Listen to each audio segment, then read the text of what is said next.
À 2 Jean 1 et 9, il est écrit, quiconque transgresse et ne demeure pas dans la doctrine de Hamashiach n'a pas Dieu. Celui qui demeure dans la doctrine de Hamashiach, il a autant le Père et le Fils.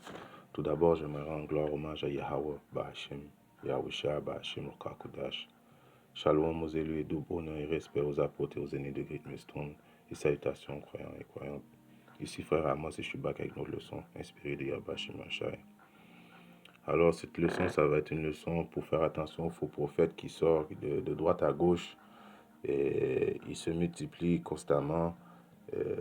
Ils sont là pour un but, pour détourner les soi-disant dits futurs élus de la vérité. Ils ont plein de doctrines bugged out. Et puis, comme que j'ai lu à 2 Jean 1,19, quiconque transgresse et ne demeure pas dans la doctrine de Hamashiach. C'est quoi la doctrine de Hamashiach? Comment la reconnaître vite fait quand tu rencontres un faux prophète? Il doit donner, premièrement, il doit donner tout honneur aux apôtres et aux aînés de Great Millstone pour commencer. Car c'est l'ordre que Yahweh Shimon a donné la vérité à nos apôtres de Great Millstone, premièrement. Et deuxièmement, si ils ne prophétisent pas au nom de Yahweh, Bahashim, Yahushua, c'est un red flag en partant. Parce que le nom est vraiment important. Le nom tu peux bien dire qu'est-ce que tu veux, le nom fait partie de la doctrine. Et puis si tu n'as pas le bon nom qui est Yahweh, le nom du Père, Bahashim au nom, Yahweh Mashiach au nom du Fils Yahweh Mashiach, Bahashim, Roka Kodash au nom du Saint-Esprit, tout de suite il y a un red flag. Présentement, comme je vous dis, il y a les faux prophètes qui sortent de partout, comme qu'il est écrit à 2 Jérémie. On va aller voir 2 Jérémie.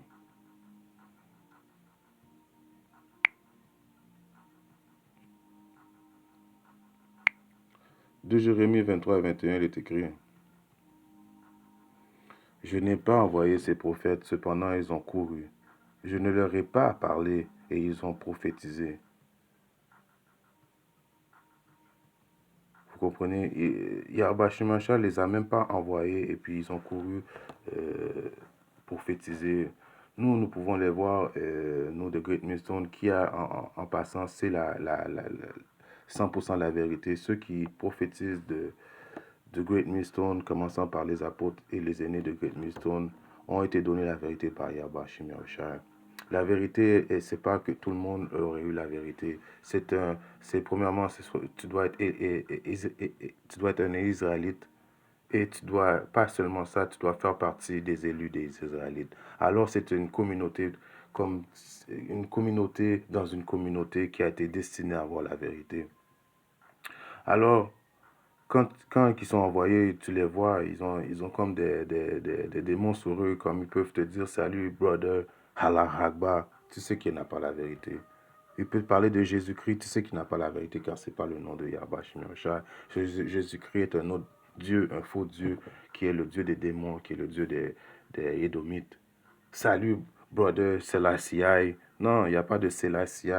Il n'y a pas si te dit la marque la bête, c'est le maxin ou bien c'est une philosophie, ils n'ont pas la vérité en eux. Car la marque la bête, nous savons tous que c'est la puce qui s'en vient très bientôt. La puce que Edom va exiger au monde de mettre en dessous de leur chair pour pouvoir les contrôler. Donc ça, c'est en quelques mots les indices à pouvoir voir les faux prophètes. Si maintenant je vais à Isaïe,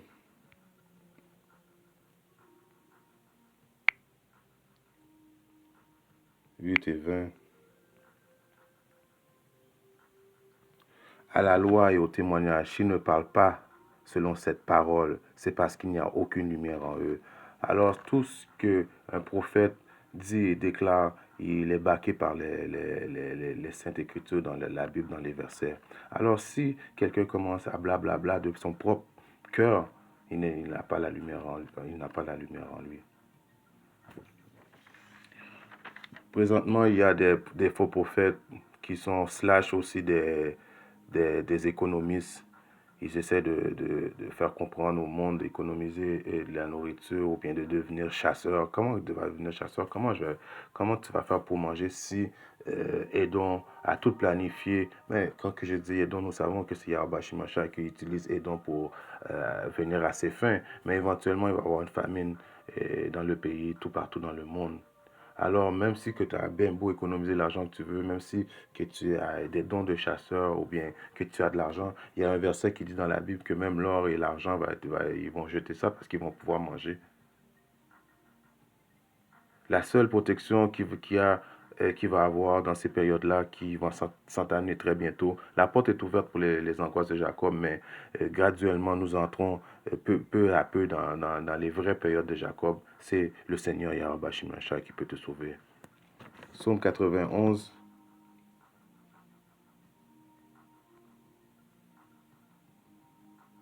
Ok.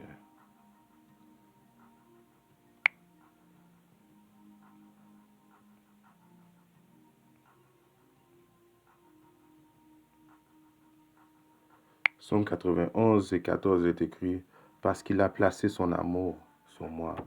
Par conséquent, je le délivrerai.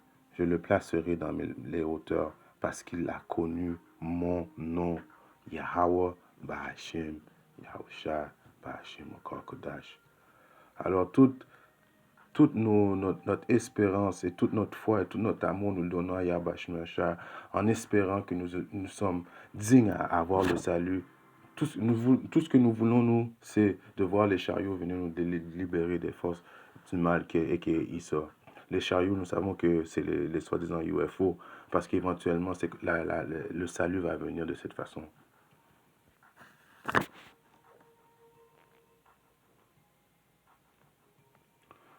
Psaume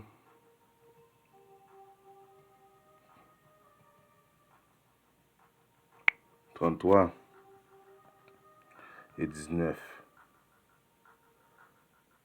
Pour délivrer leur âme de la... Non, désolé.